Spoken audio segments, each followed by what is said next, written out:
అంతర్జాతీయ ఉద్రిక్తతలు, వాణిజ్య యుద్ధం భయాలతో అల్లకల్లోలంగా మారిన దేశీయ స్టాక్ మార్కెట్స్ కోలుకున్నాయి.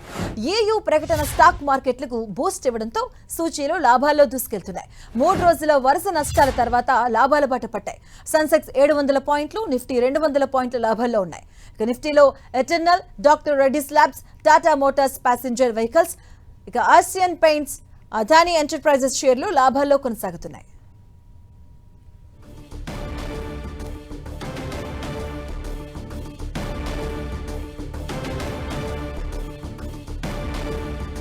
వరుసగా 4 రోజుల తర్వాత ఈ రోజు స్టాక్ మార్కెట్లు పుంజుకున్నాయి. అంతర్జాతీయ ఉద్రిక్తతలు, వాణిజ్య యుద్ధ భయాలతో అల్లకల్లోలంగా మారినటువంటి దేశీయ స్టాక్ మార్కెట్స్ ఈ రోజు కోలుకున్నాయి. EU ప్రకటనను స్టాక్ మార్కెట్లకు బూస్ట్ ఇవ్వడంతో సూచీలు లాభాల్లో కొనసాగుతూ ఉన్నాయి. ఇక 3 రోజులుగా వరుస నష్టాల తర్వాత ఈ రోజు లాభాల బాట పట్టాయి. సెన్సెక్స్ 700 పాయింట్లు, అలాగే నిఫ్టీ 200 పాయింట్ల లాభాల్లో కొనసాగుతున్నాయి.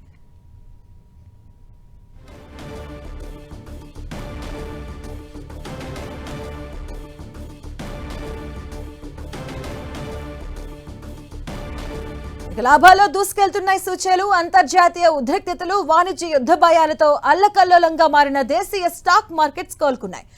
EU ప్రకటన స్టాక్ మార్కెట్లకు బూస్ట్ ఇవ్వడంతో సూచీలు లాభాల్లో దూసుకెళ్తూ ఉన్నాయి. 3 రోజుల తర్వాత నష్టాల తర్వాత ఇవాళ లాభాల బాట పట్టాయి. సెన్సెక్స్ 700 పాయింట్లు, అలాగే నిఫ్టీ 200 పాయింట్ల లాభాల్లో కొనసాగుతున్నాయి. ఇక నిఫ్టీలో Eternal, doctor Reddy's Labs, Tata Motors Passenger Vehicles, అలాగే ఏషియన్ పెయింట్స్, అదానీ ఎంటర్ప్రైజెస్ షేర్లు లాభాల్లో కొనసాగుతున్నాయి.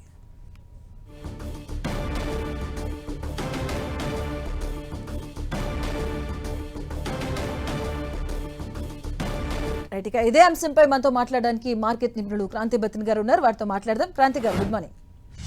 గుడ్ మార్నింగ్ అండి. సో మనం చూస్తున్న ఆల్మోస్ట్ ఒక 1 వీక్ నుంచి కూడా నష్టాలు కొనసాగే ఈ రోజు మళ్ళీ పుంజుకున్నాయి. దీన్ని ఎలా చూడొచ్చు? ప్రస్తుతం మనం లాస్ట్ 1 వీక్ మీరు చెప్పినట్లయితే మార్కెట్స్ చాలా ఓవర్సోల్డ్ జోన్ లోకి వెళ్ళి చూసాం. 26,000 లెవెల్స్ నుంచి నిఫ్టీ 25,000 లెవెల్ కి దిగువగా నిన్న మార్కెట్ లో రావటం మనం చూసాం. అక్కడి నుంచి మార్కెట్ లో ఒక రీబౌండ్ అనేది చూసి మళ్ళీ ఫ్రెష్ బయింగ్ ఇంట్రెస్ట్ అనేది మార్కెట్ లో చూడటం జరిగింది. అంతేకాకుండా ఈ రోజు కనుక చూసినట్లయితే లాస్ట్ నైట్ యుఎస్ మార్కెట్ లో వచ్చినటువంటి రీబౌండ్ కూడా ఈ రోజు మార్కెట్ పాజిటివ్ గా ఉండటానికి మనం ఒక ప్రధాన కారణంగా చూడాలి. ఓవరాల్ గా అయితే ప్రస్తుతం నిఫ్టీ అయితే 25,000 లెవెల్ పైన 25,385 ఈ రేంజ్ లో ట్రేడ్ అవటం అనేది మార్కెట్ కి ఒక పాజిటివ్ గానే చూడాలి. కొంచెం మార్కెట్ ఇంకా పుంజుకుని 25,500 లెవెల్ గనక పైకి వచ్చినట్లయితే నిఫ్టీకి market medium to short term direction అనేది మారడానికి అవకాశం ఉంది. ఇంకా మనం first 1 hour of the trading లోనే ఉన్నాం. ఇంకా డే ఏ రకంగా ప్రోగ్రెస్ అవుతుందో చూడాలి.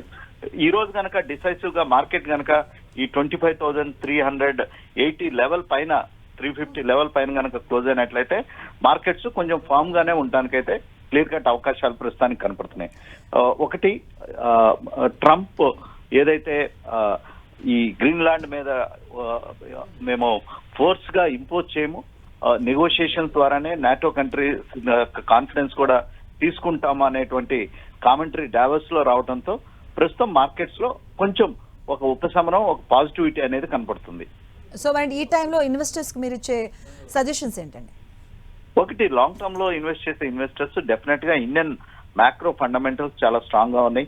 ఇండియన్ ఎకానమీ, కార్పొరేట్ ప్రాఫిట్స్ కొంచెం మోడరేట్ గా ఉన్నప్పటికీ ఓవరాల్ గా మన ఎకానమీ అనేది ప్రస్తుతం ఒక ట్రాక్ లోనే ఉంది.